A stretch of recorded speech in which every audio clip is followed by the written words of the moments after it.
8 جنوری ہے اور ٹھیک ایک ماہ بعد 8 فروری کو اس ملک میں انتخاب ہونا ہے، اور اس کے لیے اب ہم یہ کہہ سکتے ہیں کہ وہ تمام ایسے لوپ ہولز جو کہ کہے جا رہے تھے، سامنے آ رہے تھے، وہ آہستہ آہستہ اب ختم ہوتے جا رہے ہیں، اور ہم پتھر پہ لکیر والی بات جو ہے چیف جسٹس صاحب کی، اس کو ہم شاید سچ ہوتا انشاءاللہ ضرور دیکھ لیں۔ گو کہ کچھ بیچ میں ہم کہہ سکتے ہیں کہ ہرڈل جو ہیں وہ ضرور سامنے آ رہی ہیں کچھ معاملات میں، لیکن جی سر کچھ کہنا چاہیں؟ آپ بتائیں۔ ہاں، میں بس یہ بتا دوں کہ انشاءاللہ 1 مہینے بعد سر انتخاب تو ہونا ہے، لیکن اس کے لیے جو تیاریاں ہیں جس طرح سے کہی جا رہی تھی وہ نظر نہیں آ رہی ہیں۔ وہ بھی کرتے ہیں ابھی۔ ہاں۔ اب دیکھ ایک بڑی سنگین غلطی ہو گئی ہے۔ اچھا۔ ڈاکٹر فرید ملک صاحب نے میری توجہ دلائی اس طرف کہ جو ہمارے فضل اللہ چودھری تھے وہ 1973 میں صدر منتخب ہوئے تھے، اور 1978 میں وہ آئینی مدت پوری کر کے رخصت ہوئے۔ اچھا۔ انہوں نے قبل از وقت استعفیٰ نہیں دیا۔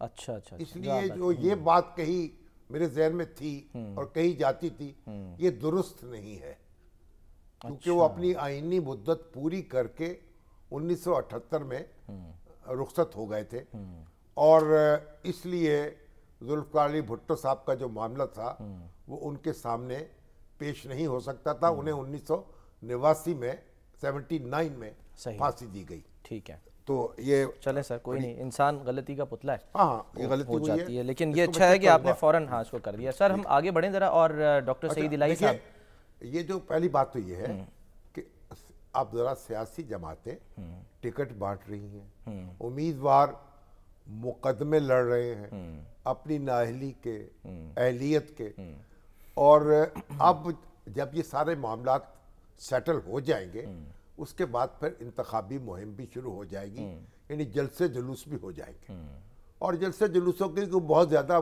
ضرورت نہیں ہے۔ سوشل میڈیا پہ دھما چوکڑی مچا دیتے ہیں، فیس بک پہ لوگ باتیں کر لیتے ہیں، تو سر آرٹیفیشل انٹیلیجنس کا زمانہ ہے، وہ بھی ہے۔ تو مطلب یہ کہ یہ جلسے جلوس جتنے کم ہوں اتنے ہی اچھا ہے، لیکن بہرحال میرا خیال یہ شروع ہو جائیں گے، ہمیں گھبرانا نہیں چاہیے۔ سر لیکن سیاسی جماعتیں کیوں گھبرا رہی ہیں نا؟ یعنی گھبرائی کیا ہے، ابھی تو کام کر رہی ہے نا، اپنا ہوم ورک ہو رہا ہے نا۔ اچھا، ابھی تو دیکھیے منشور تیار ہو رہے ہیں، آئی نہیں ابھی۔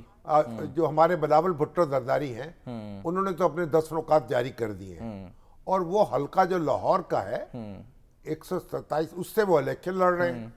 انہوں نے اپنا ایک ذوالفقار بدر اپنا انچارج بھی مقرر کر دیا کمپین کا۔ جی جی، جہانگیر بدر صاحب کے صاحبزادے وہ آتے وہ اس میں اب ڈور ٹو ڈور کمپین بھی چلائیں گے شاید، تو ایک ہلہ گلہ شروع ہو جائے گا۔ اب یہ جو مسلم لیگ نون ہے نا، اس کے لیے مشکل پڑی ہوئی ہے، کیا کریں کہ نشستیں کم ہیں، امیدوار زیادہ ہیں، وعدے کر لیے تھے کچھ، اور کہیں اب بڑے بڑے سینئر لوگ ہیں ان کے ساتھ ان کے درمیان ٹائی پڑی ہوئی ہے، اور کہیں وعدے کر لیے تھے ان سے جنہوں نے بغاوت کی تھی، پی ٹی آئی کی سے بغاوت کی نا، باغی۔ اب تو باغی بھی آپ حصہ مانگتے ہیں نا مال غنیمت میں سے اپنا،